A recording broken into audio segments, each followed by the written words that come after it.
हाल के भूतों के अस्तित्व पर बहुत सारी विवादित बातें सुनी जाती हैं, लेकिन वह असल में एक सत्य बनी रही है। और इस भयानक कहानी में भी एक ऐसा ही असली भूत शामिल है जो डरावना और भयंकर है। एक गहरे अंधकार में स्थित मकान में एक परिवार निवास कर रहा था। यह मकान प्राकृतिक रूप से बहुत सुंदर था, लेकिन अंदर एक अद्भुत और भयानक ताकत मौजूद थी।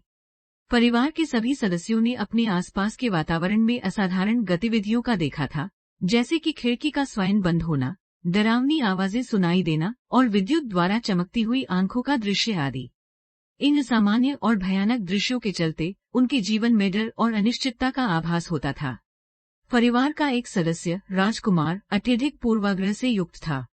उसने ये फैसला किया कि उसे इस अतीत रहित भूतिया मकान में एक रात बितानी चाहिए, ताकि वह इस असाधारण और अस्वाभाविक ताकत को खुद देख सके। उसे इस अज्ञात और रहस्यमय भूत ने आकर्षित कर लिया था। रात के अंधेरे में राजकुमार ने साहसिकता की एक तारीफ करते हुए मकान के द्वार पर कदम रखे। उसका मन डर के द्वारा विजय का सद्विचार करता था, लेकिन उसकी आंतरिक आवाज उसे कह रही थी कि ये काफी जोखिमपूर्ण है। राजकुमार ने अपनी धारणा को बदलते हुए सोचा कि वह यहाँ आने के लिए पहले से तैयार रहेंगे। इसलिए उसने अपने पास संगीत के लिए एक पुरानी कस्टम प्लेयर और वक्ष का एक टुकड़ा लिया, जो उसकी सुरक्षा के लिए उसे अनुकरण करेगा। राजकुमार धीरे धीरे मकान के अंदर चले गया और जब वह पहुंचा तो उसने आवाज सुनी एक विचित्र अंग्रेजी गीत की। जब वह वहां गया तो उसने देखा कि एक पुरानी फिल्म का टुकड़ा स्क्रीन पर चल रहा है, जिसमें एक महिला आहत रूप से रो रही थी। राजकुमार धीरे धीरे आगे बढ़ा और देखा कि ये फिल्म का रूप वास्तविकता में था। वह अपने दिमाग में ये समझने के लिए लड़ रहा था कि क्या वह इसे सोच रहा है या ये वास्तविक है। तभी वह महसूस करने लगा कि उसे किसी विद्युत चुंबकीय क्षेत्र के सामरिक असर का सामना करना पड़ रहा है।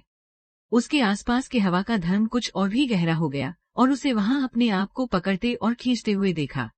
राजकुमार की आंखों के सामने महिला के चेहरे पर एक डरावनी मुस्कान छिड़ गई, जो उसे चीजों को जीवित कर रही थी। राजकुमार डर से कांपने लगा और वहां से निकलने की कोशिश करने लगा, लेकिन किसी ने उसके पैर पकड़ लिए। उसने अपने आसपास देखा। परिवार के सदस्य भी एक एक कर बढ़ते हुए उसे देख रहे थे। उनके चेहरों पर डर साफ दिख रहा था। पूर्णविराम। एक भीषण गुहार आवाज गूंज उठी और सभी का ध्यान वहां आकर्षित हुआ। विस्मय और डर के साथ राजकुमार ने एक अत्यंत प्रकाशमय रोशनी के तारे को उगलते हुए देखा, जो मकान के अंदर की हर कोने में बिखर गया। वह तारे बढ़ते रहे और उसकी आंखों में विश्वास हो गया कि ये भूत सत्य है और ये उसे जीवित नहीं छोड़ेगा। राजकुमार की सांसों को रोकते हुए भूत ने उसके करीब आकर एक भयानक रूप धारण किया और राजकुमार को आहुति देने के लिए उसे बाहों में भर लिया। अगले दिन सुबह मकान में एक चंद्रमा की रोशनी आई और राजकुमार के शव को उसके परिवार ने खोजा। ये आखिरी रात का सबूत था जब भूत ने उनका शिकार किया था।